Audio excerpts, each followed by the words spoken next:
காலை மக்கள் நலனுக்காக கொண்டு வந்த திட்டங்கள் தொடருது. மக்களுக்கு எதிரா இல்ல ஒரு நிமிஷம் மக்கள் நல திட்டங்கள் அங்க போய் உட்காருங்க. இல்ல சரவணன் பேசும்போது எதுக்கு கால்ல வந்து சரவணன் நான் பேசுறேன் ஐயா கொய்யா இல்ல கருத்துடா சரவணன் ஆரோக்கியமா பேசுவோம். இல்ல நான் என்கிட்ட சொல்லு அவர் எப்படி பேசுறாரு அது வேண்டாம் தான் சொல்றேன். நீ உங்க கருத்துதான் இல்ல வேண்டாம் கருத்துதான் நீங்க பேசுங்க. இல்ல சரவணன் சரவணன் உங்களுடைய கருத்து சரவணன் சூப்பரா இல்ல ஒரு நிமிஷம் சரவணன் ஆரோக்கியமா பேசுவோம். நம்ம ஆரோக்கியமா சொல்லுங்க இல்ல அவரை பேச சொல்லுங்க. மக்கள் நல திட்டம் லூஸ் இல்லனே மென்டல்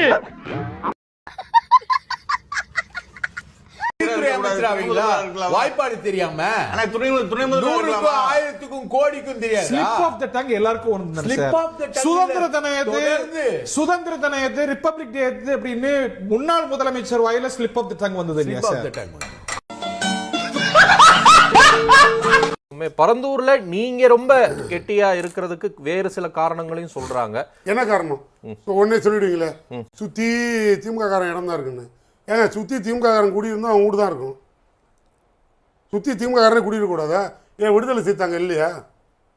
விடுதலை சிறுத்தைக்கு அங்க லேண்டே கிடையாது, அங்க இடமே ஆளே கிடையாது. இல்லங்க உங்களை சார்ந்த பெருநிறுவனங்கள் இல்ல சார் அவங்களும் தான் எங்களோட பாவனை உட்காந்துருக்காரு. 2 பேரும் தான் பேசணும். போன பீரியடு 2 பேரும் ஒன்னாதான் பரந்தூர்ல பஞ்சாயத்து பேசணும். அந்த லேண்ட் வேணும்னு சொன்னோம். அவங்களுக்கு ஒரு நல்ல வழிகாட்டுதல் வேணும்னோம். இப்ப அவர் மாத்தி பேசுவாரா இல்ல பேசிதான் விடுவாரா? என்னங்க நியாயம் இது? நான் ஏதாவது ட்ரை பண்றேன் அவரை விடுங்க. இல்லங்க நான் என்ன கேட்கிறேன், உங்களை சார்ந்த பெருநிறுவனங்கள் அந்த இடத்துல வந்து முதலீடு பண்ணிட்டாங்க, இடங்களை வாங்கி போட்டாங்க, அதனால அந்த இடத்த விட்டு நீங்க நகர மாட்டேங்கிறீங்க. ரொம்ப பிடிச்சதே மாலை முரசு கம்பெனி. மாலை முரசு பக்கத்துல இடம் வாங்கிருச்சுன்னு சொன்னா ஒத்துக்குவீங்களா? ஏதாவது பேசுனேன் நான் கேட்கறது பதில் சொல்லுங்க. இந்த பரந்தூர் விமான நிலையம் இடத்துல லேண்ட் அக்விசிஷன் சொல்றீங்கல்ல, 5946 ஏக்கர்ல நீங்க இது வரைக்கும் அக்யூட் பண்ணிருக்கிறது அக்விசிஷன் பாத்தீங்கன்னா 1076 சம்திங் 1750 ஏக்கர் பண்ணிருக்கீங்க. இது 100%?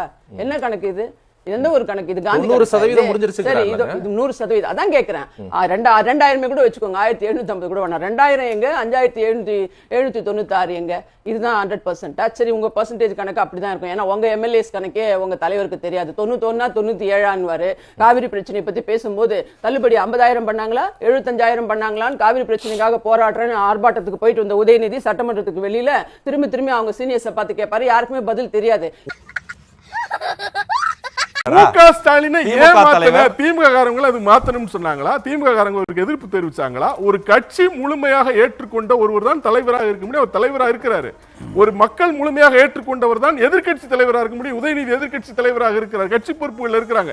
அப்ப அவங்க அந்த பொறுப்புகளை வகிக்கிறார்கள் என்று சொன்னா அவங்க அதற்கு தகுதியானவர்கள், அதற்குரிய பணிகளை செய்கிறார்கள், அதை செம்மையாக செய்கிறார்கள் என்பதுதான். மீண்டும் மீண்டும் இந்த குற்றச்சாட்டை அல்லது இப்படி இது போன்ற ஒரு வன்மத்தோட ஒரு கருத்தை சொல்றது என்னன்னா, திமுகவை அழிக்க முடியவில்லையே என்கிற ஒரே ஒரு வயிற்றெரிச்சலை தவிர வேற என்ன இருக்க முடியும்? ஓகே, இப்போ ரஹ்மான் சார் சொன்னதுக்கெல்லாம் பதில் சொல்லிடணும். என்ன அப்படின்னா, ஏடிஎம்கே போல தமிழ்நாட்டில் திமுகவும் 30 ஆண்டுகள் ஆட்சி செய்திருக்கின்றது கிடையாது. தமிழ்நாட்டில் அதிமுக 31 ஆண்டுகள் ஆட்சி செய்திருக்கின்றது. திமுக ஆட்சிக்கு வந்து அதிலிருந்து பிரிந்து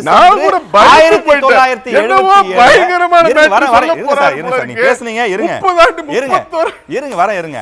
அதாவது கட்சியிலிருந்து பிரிந்து வந்து 1972 கட்சி ஆரம்பித்து 77 ஆட்சியை பிடித்த கட்சி திமுக விட அதிகமாக ஆட்சி செய்திருக்கிறது. அப்படியானால் திமுக வேண்டாம் என்றுதான் மக்கள் பெரும்பாலும் இருந்திருக்கிறது. நிலைமை என்ன? எம்எல்ஏக்களை தக்க வச்சுக்கக்கூடிய நிலைமையில் இருக்கிறாங்களா அவங்க? அதை நம்ம பார்க்கணும்ல. சொல்லுங்க. இப்ப என்னன்னா, திமுக தலைவர் வந்து படை தலைவர் போல செயல்படுறாரு. பின்னாடி வந்து படை தளபதிகளாக அணி திரண்டு போகிறார்கள். யாராவது ஒருவர் திமுக தலைவராக மு.க. ஸ்டாலின் இருக்க வேண்டாம் என்று சொன்னார்களா என்று கேட்கிறார். கேள்வி நல்ல கேள்வி, அருமையான கேள்வி, பாராட்டலாம் ரகுமான் சார். இப்ப நான் என்னன்னா, 13 பேர் போட்டீங்கல்ல மாவட்ட செயலர் ஏவா வேலு அவர்களை எடுத்துப்போம். திருவண்ணாமலையில் யாராவது ஏவா வேலு மாவட்ட செயலர் சரியா செயல்படலங்க வேணாங்கன்னு யாராவது சொன்னாங்களா? அப்ப எதுக்கு சொல்லுங்க. அப்ப தோல்விக்கு நீங்க மாவட்ட செயலாளர் அமைத்து அந்த குழு கொடுத்த அறிக்கையினுடைய அடிப்படையில் ஒவ்வொரு தொண்டருக்கும் நீங்க வந்து ஒவ்வொரு முழுக்க முழுக்க கூட கடைக்கோடி பேசிருக்கீங்க. தொண்டரிடமும் அப்ப கருத்து முழுசா கேட்டு 8 நிமிஷம் தான் நீங்களே இந்த வேலையை பேசுறீங்க, செஞ்சிருக்காங்களே ஒழிய அதை சர்வாதிகாரமா செய்யல. அதற்காக மறுசீரமைப்பு குழு போடப்பட்டது. சார், நீங்க அந்த பேசுறப்ப குழு நான் மாவட்ட வரிக்கு வாரியாக பதில் சொல்ல போயிருக்கிறது. மாவட்ட வாரியாக போய் ஒரு தொண்டத்தையும் கருத்து கேட்டிருக்கிறது. அதனுடைய அடிப்படையில் தான் எடுத்திருக்கிறாங்க.